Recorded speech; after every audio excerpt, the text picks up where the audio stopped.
el doctor Ronald Gamarra, ex procurador anticorrupción y un hombre de leyes y jurista bastante reconocido nacional e internacionalmente. Doctor Ronald Gamarra, bienvenido a Radio Nacional.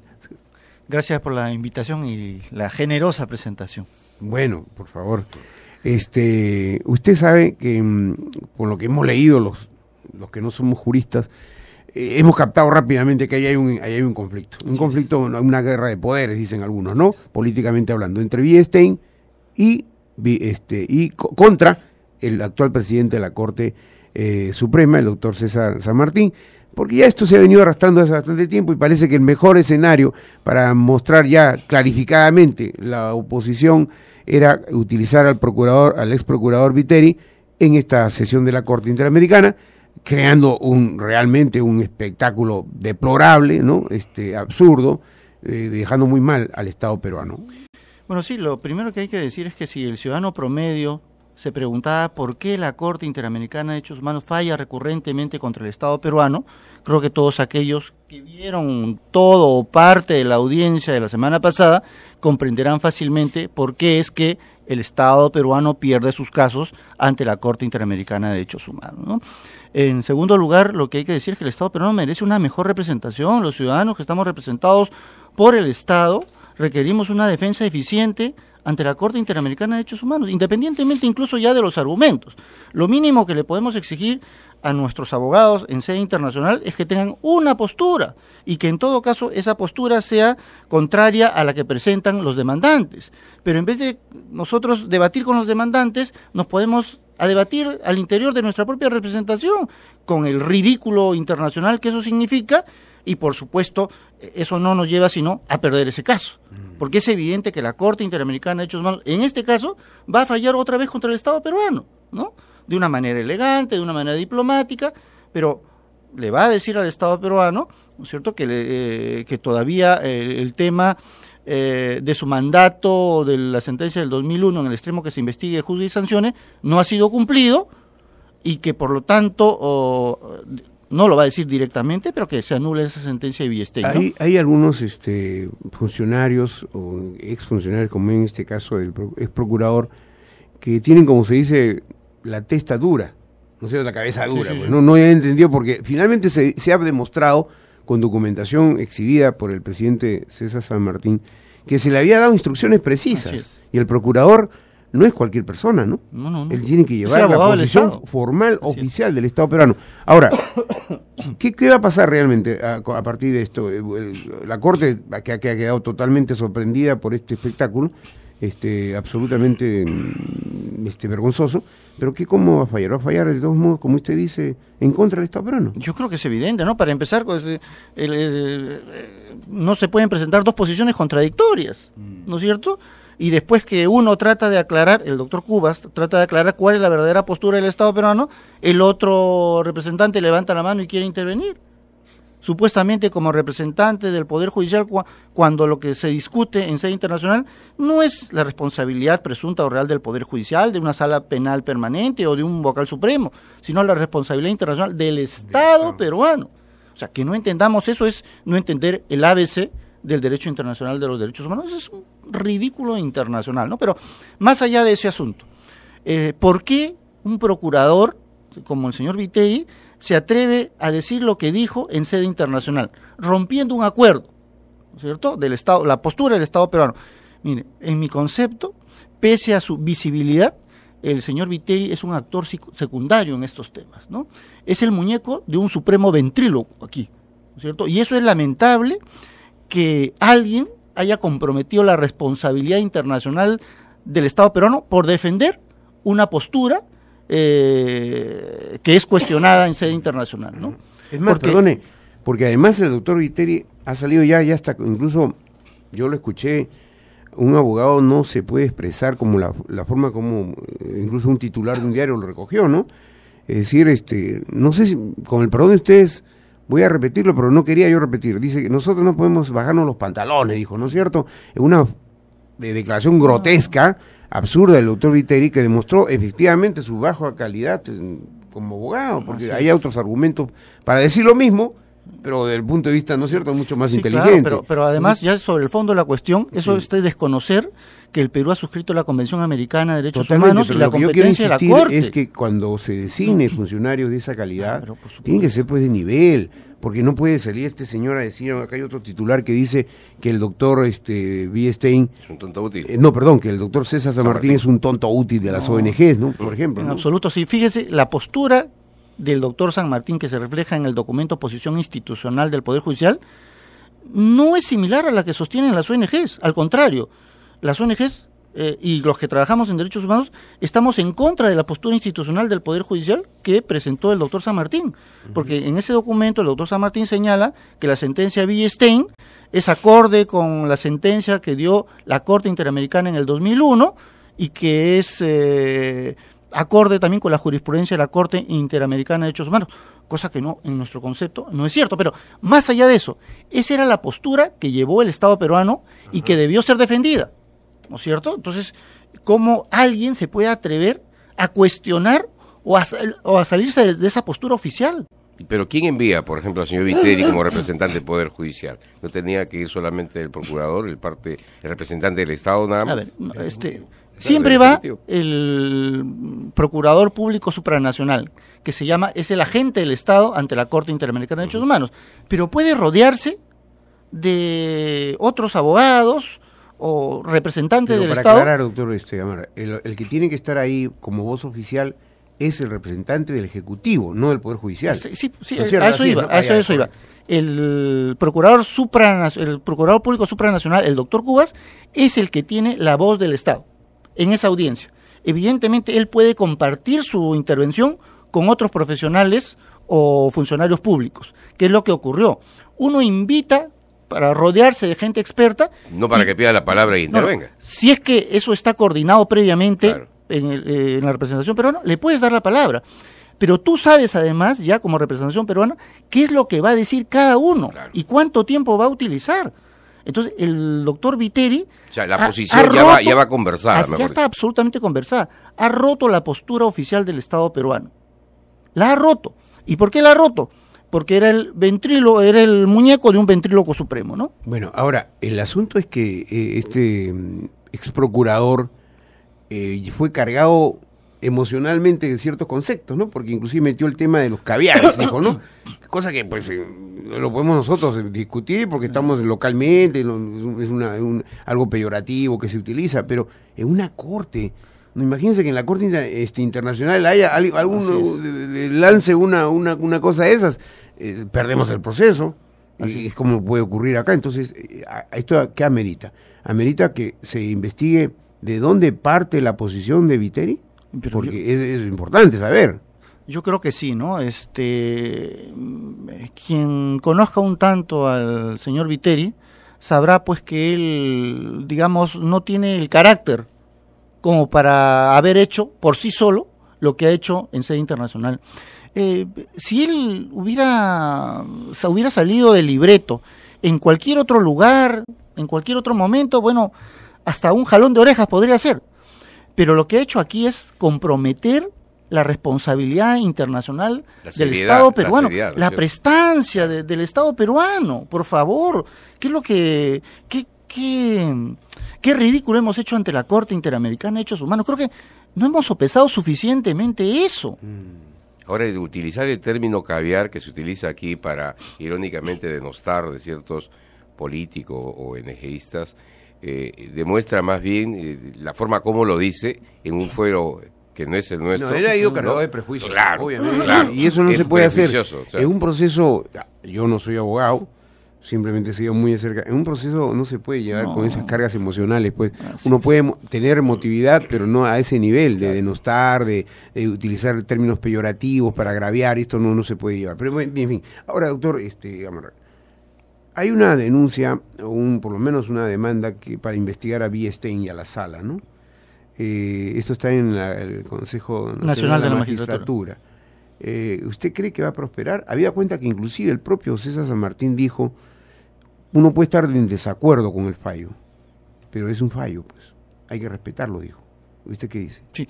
Bueno, depende cómo se mire el tema de Biestein. Es solamente una postura académica de derecho o es que hay algo mucho más atrás, ¿no es cierto? Porque la sentencia de Villestein, para empezar, creo que todos sabemos sumar, ¿cierto? Pero citemos a nuestros amigos, porque estamos hablando de la sentencia. Sí. Es sobre el caso de la sentencia de Barrios Altos, ¿no es cierto? Y la desaparición de un periodista y más, ¿no es cierto? Claro, exactamente. ¿Qué es lo que dice esa sentencia? En un voto de dos magistrados, dicen Barrios Altos, no es un crimen de lesa humanidad, ¿ya? Y en un voto, como fundamento adicional, de 3 magistrados, dicen que sí es un crimen de lesa humanidad. Oiga, un momentito, 13 siempre más que 2. Claro. Entonces, ¿cómo es posible que el voto de 2 sea el voto principal, el voto en mayoría? Cuando 13 es... ¿Será porque estaba el del voto de Villestein? Bueno, Villestein parece que pesa como 5 ahí en la Corte Suprema. Entonces... Ahora, si recordamos otros juicios o su participación en otros juicios, hace poco cuando salió el tema pues del Grupo Colina y que no eran crímenes de lesa humanidad, salió, por ejemplo, en una oportunidad cuando estaba recomendando prácticamente al Grupo Colina para que tenga beneficios penitenciarios. O sea, en vez de, digamos, actuar como le corresponde, y están las grabaciones, ¿no? Le digo. Sí, justamente esas grabaciones también han sido presentadas al Consejo Nacional de la Magistratura, porque lo que se está cuestionando es la idoneidad del magistrado, ¿no es cierto?, Villestein, tanto por haber expedido la sentencia como por su comportamiento a lo largo de ese proceso. Porque no olvidemos, y eso está en los videos justamente a lo que se refiere, es que frente a una postura de algún condenado miembro del Grupo Colina, Villestein le dice, oiga, pero ¿por qué usted acepta la condena? Apele, impúgnela. O sea, por favor, ¿él es juez o es abogado del Grupo Colina? Ahí tuvo una, como dirían algunos, una inconducta, ¿no es cierto? Sí, pero funcional. por supuesto. Pero vamos a dejar un momento el tema Villestein, porque si no se nos va el tiempo y hay varios temas para preguntarle a Ronald Gamarra, en su calidad de jurista y abogado y hombre defensor de los derechos humanos. Se ha planteado, y ustedes recordarán, amigos, que el primer día que con Augusto estuvimos dando la noticia del proyecto de ley del negacionismo, yo comenté en mi calidad a título muy personal, sin comprometer a nadie ni a esta emisora, dije, me parece riesgoso, dije yo, por la experiencia que uno tiene, por los años que han transcurrido en el periodismo, ¿no? He vivido clausura de revistas, he vivido persecución, ¿qué cosa no he vivido en esa materia? Entonces dije, cuidado, y lo puse en mi Twitter, cuidado con el tema, no al terrorismo, correcto, pero cuidado con las normas de coyuntura, ¿no? Que a veces empiezan a manejarse como ocurrió en el gobierno de Fujimori, que cualquier cosa, se paraba una mosca y ya eras terrorista, ¿no? Porque eras aliado de una mosca terrorista. Entonces, cuidado con eso.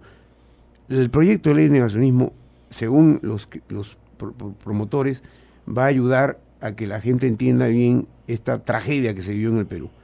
Sin embargo, la propia vicepresidenta de la República, Marisol Espinosa, ha dicho, cuidado, esto es un riesgo.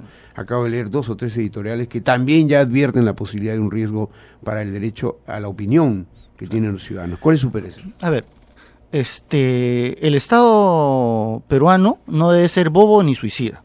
No debe cruzarse de brazos frente a Sendero Luminoso. Todas las armas del arsenal democrático deben ser utilizadas para enfrentar a Sendero Luminoso. Militarmente en el Brain, ¿cierto? Ideológica, políticamente, frente a Movadef, frente a CONARE, ¿no? Los partidos, tanto el oficialista como los partidos de la oposición, tienen que hacer un debate con la gente de Movadef y del CONARE. ¿Dónde están los partidos políticos en las universidades? No están. Pero está entrando Movadef. ¿Dónde están los partidos políticos en los organismos sociales? No están. En los pero, frentes. claro, en los frentes sociales, pero está entrando el Movadef. Entonces, se necesita, y por supuesto lo que se necesita también desde el Estado, ¿no es cierto?, es divulgar las conclusiones del informe final de la Comisión de la Verdad y Reconciliación, para que sobre todo los jóvenes, que se incluyen en el currículo educativo, para que los jóvenes sepan, como dice la Comisión de la Verdad y Reconciliación, que los que iniciaron la violencia en el Perú fueron Sendero Luminoso y el MRTA, y que los principales perpetradores de violaciones a los derechos humanos fueron los grupos terroristas, y que era un proyecto mesiánico, autoritario, totalitario, cuasi genocida, ¿no es cierto?, que desarrolló múltiples acciones terroristas que derivó en un baño de sangre en el Perú. Eso tiene que ser explicado. Si en ese contexto se plantea una ley del negacionismo, yo estaría de acuerdo. ¿no es cierto? En ese contexto, porque una ley de negacionismo es una ley democrática, sino porque los países de Europa la han adoptado. ¿Por qué el Tribunal Europeo de Derechos Humanos ha dicho que esa legislación es conforme con los convenios internacionales? Correcto. ¿Por qué Naciones Unidas la ha asumido? Ahora, que la ley contra el negacionismo signifique un recorte a la libertad de opinión, sí, lo es. Pero también es cierto que no hay ningún derecho absoluto, ninguno. Y que frente a la posibilidad de expresar una idea, la del terrorismo, la de negar actos de terrorismo, es evidente que está en cuestión la paz social, la memoria de aquellos que murieron a manos de los grupos terroristas y la dignidad del ser humano. Pero la ¿no es cierto? estrategia, estoy de acuerdo con usted cuando dice que efectivamente hay que ser, en este caso, muy claro para poder combatir, ¿no es cierto?, la parte ideológica y política del asunto de la subversión. Pero cuando la ley agrega, pone palabras como, por ejemplo, para definir el concepto, aquel que minimice. Entonces yo puedo mañana hacer un comentario, por ejemplo, en lugar de decir estos grupos terroristas, criminales, digo, estos grupos subversivos alzados en armas. Estoy minimizando la calidad de terrorista. Entonces mañana un juez con muy poco criterio, ¿no es cierto?, me dice, no, usted lo ha minimizado. Entonces usted voy a procesarlo por minimizar, porque usted tiene que decir que es terrorista, sanguinario. ¿Eso no le parece que es un riesgo? Sí, por supuesto. Por eso es que ese ya es un segundo debate, la redacción clara de la propuesta, ¿no es cierto? ¿Qué tan clara puede ser? Porque evidentemente ninguna ley del negacionismo puede poner en cuestión la libertad que tienen los periodistas o los historiadores para, sobre la base de datos que consigan, reinterpretar la historia, ponerla en cuestión, finalmente, ¿no? Porque aquí no hay una historia oficial a la cual necesariamente hay que seguir, ni siquiera el informe final de la Comisión de la Verdad y Reconciliación, por más documento público que sea. Yo creo que puede ser objeto de críticas, puede ser objeto de añadidos, de reinterpretaciones, etcétera. Y sí, claro, hay que tener mucho cuidado, sobre todo porque estamos en el Perú y tenemos lamentablemente un número de jueces que pueden malinterpretar, aplicar desacertadamente la ley. Eso es cierto, sí, ¿no? En esa misma línea, los jóvenes engañados, que son el 70%, ¿no es cierto?, que está prácticamente incluyendo este movimiento, que no nos gusta ni siquiera mencionar su nombre, ¿no? Porque de alguna manera lo legalizamos cuando lo mencionamos, ¿no? Salen en una marcha, un meeting a defender la posición del líder criminal. ¿Tendrían que ir presos? ¿Habría que demandarlos, denunciarlos a estos jóvenes? Esos son los digamos, el peligro, pues, ¿no? Claro, a ver, ya existe la ley de apología. De apología, ¿no es claro. Más bien eso debería de implementarse. ¿No es cierto? Que no se ha aplicado, ¿no? Sí. Porque la ley de apología es bien clara, ¿no? Aquel que ensalza, exalta, ¿no es cierto?, a una persona ya condenada por el delito de terrorismo, ¿no es cierto? O que exalta un hecho de terrorismo ya cometido y por el cual hay una sanción penal. Pero eso es apología. Eso lo hace Crespo cada rato en conferencias de prensa. Bueno, pero para eso está en la ley, que tiene que ser aplicada. Pero esto que usted, hay que advertir, por eso digo, es muy riesgoso, porque yo he participado, amigos, les cuento, en debates, incluso con militares y policías, en actividad, donde ellos admiten, en muchos, que se ha tenido que combatir a Sendero militar y políticamente. Porque admiten, los militares dicen, ellos han hecho una guerra política y hemos tenido que hacer la acción militar para que otros hagan el combate político. Entonces ahí también hay otro problema, porque si se admite que ellos son una fuerza también política o ideológica, ¿cómo hacemos? O sea, ¿qué tenemos que decir? Ya nunca más decirlo, o sea, callarnos. ¿Cómo hacer?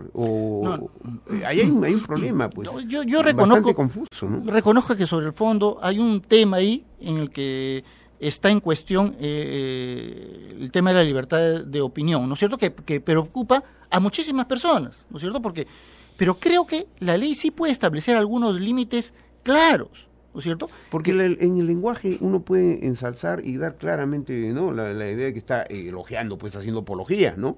Pues si uno dice, esto que lo acusan de criminal no es así porque él es un hombre, no, un pacífico, un tipo que al contrario. Eso es alguien está negando. Está negando. Ese sería el negacionismo. Es algo así como, por ejemplo, ¿qué cosa es el negacionismo? Por ejemplo, ¿no? Lucanamarca. Si yo digo, es mentira que en Lucanamarca se haya producido un crimen. Lucanamarca nunca existió. Pero por supuesto que eso es negacionismo, Claro. y eso es inaceptable, porque Lucanamarca ha sido Obra judicializado y perpetrado por por Sendero Luminoso, ¿no es cierto? Y ha sido judicializado, y un tribunal supremo en el Perú ha demostrado que ese hecho se produjo y quiénes son los responsables. Entonces uno no puede negar eso. Lo otro sería que se diga, ¿no?, que lo que se produjo en Lucanamarca estuvo muy bien y que etcétera, etcétera, etcétera. Doctor. Eso es apología. Doctor, para terminar prácticamente, porque nos está ganando la hora, pero hay un tema importantísimo. Usted seguramente el fin de semana no durmió tranquilo de indignación, porque el señor Montesinos resulta que lo han limpiado del tema de narcotráfico. El avión con 169 kilos de droga, bueno, pues no pasó nada, y él no lideraba nada, él no sabía nada, y finalmente lo han limpiado. Lo han Todavía limpiado están de los polvo y tentáculos de paja, la más del polvo que de la paja. Por eso, ¿están los tentáculos de la corrupción o hay videitos guardados ahí que... Lo que yo siento es que hay un relajamiento de determinados magistrados en la lucha contra la corrupción, ¿no?, y en el tráfico de drogas, ¿no? O sea, ese es un tema que creo que debe ser investigado, que pone nuevamente en cuestión la imagen del Poder Judicial, pero nos deja a todos en indefensión. ¿Qué tipo de justicia es la que tenemos, ¿no? No puede ser posible que uno sea contemplativo con aquellos que cometen ese tipo de crímenes, ¿no? 30 segundos tenemos, una pregunta. Se ha dicho que Fujimori no pide el indulto porque el gobierno parece que no tiene la voluntad, pero se supone que los indultos solicitó a pedido, ¿no? Absolutamente a pedido. Si no hay pedido, el Estado no puede hacer absolutamente nada. Entonces, ¿por qué le están echando la culpa al gobierno? No sé, es una forma muy escuchaba curiosa, a ¿no? Keiko Fujimori Así decir, no, el indulto porque el gobierno se resiste, pero si el gobierno no ha recibido la solicitud. El gobierno no puede actuar de oficio, necesita correcto. una solicitud. Concluyente la afirmación del doctor Ronald Gamarra, a quien agradecemos por su presencia aquí en nuestros estudios, y obviamente con este relanzamiento lo vamos a convocar más adelante para poder seguir dialogando sobre los temas jurídicos. Encantado. Muy amable, doctor Ronald Gamarra.